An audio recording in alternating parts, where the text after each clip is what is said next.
அன்பான விஜய், தளபதி விஜய், எங்களோட முதலமைச்சர் திரு ஜோசப் விஜய் அவர்களுக்கு மனமார்ந்த நன்றிகள். இது ஒரு மிகப்பெரிய ஒரு ரிலீஃப், மிகப்பெரிய ஒரு சாதனைன்னு சொல்லுவேன். நீங்கள் இன்னைக்கு எடுத்த முடிவு, உங்கள் அரசாங்கமும் நீங்கள் ஒரு சிஎம்மாக 717 மதுபான கடைகளை மூட வைக்கிறது, முக்கியமாக கல்வி ஸ்கூல்ஸ் பக்கத்தில், முக்கியமாக இப்போ கோயில் பக்கத்தில், முக்கியமாக பொதுமக்கள் நடமாறும் பக்கத்தில் 717 கடைகள் நீங்கள் 2 வாரத்தில் மூட சொல்லி உத்தரவு விட்டது ரொம்ப ரொம்ப நன்றிங்க.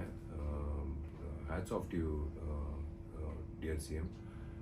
ரொம்ப சந்தோஷமாக இருக்குது. ஏன்னா இன்றைக்கி இது இந்த விஷயம் கேள்விப்படும்போது ஏன் அவ்வளோ சந்தோஷமாக இருக்குன்னா, கண்ணால் நிறைய பேர் பெண் குழந்தைகள் அந்த ஹாரஸ்மெண்ட் தாண்டி அவங்க வீட்டுக்கு போகணும். ஏன்னா டாஸ்மேக் சில இடத்துல டாஸ்மேக்கை தாண்டி தான் அவங்க பஸ்ஸுலேருந்து இறங்கி பஸ் ஸ்டாண்ட்லேருந்து அவங்க வீட்டுக்கு போகணும் அப்படின்னு நிறைய பேர் கேட்கும்போது, இது யாராவது ஒருத்தர் மாற்ற மாட்டாங்களான்னு அப்படின்னு நானே நிறைய முறை யோசிச்சிருக்கேன்.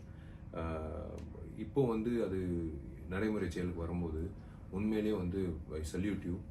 எனக்கு விசில் அடிக்க தெரியாது, பட் உங்களுக்கு congratulations. This is the move what we want as common public. இதுதாங்க இப்போ நாங்கள் எதிர்பார்க்குறது.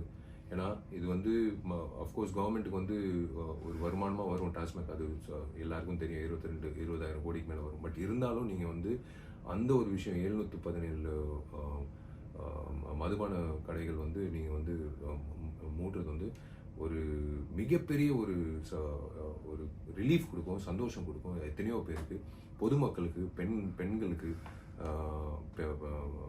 முதியோர்களுக்கு, எல்லாருக்கும் இது ஒரு பெரிய வரமாக இருக்கும். ரொம்ப ரொம்ப நன்றி சிஎம் அவர்கள். God bless you and please keep going, marching ahead like this for the public. Thank you.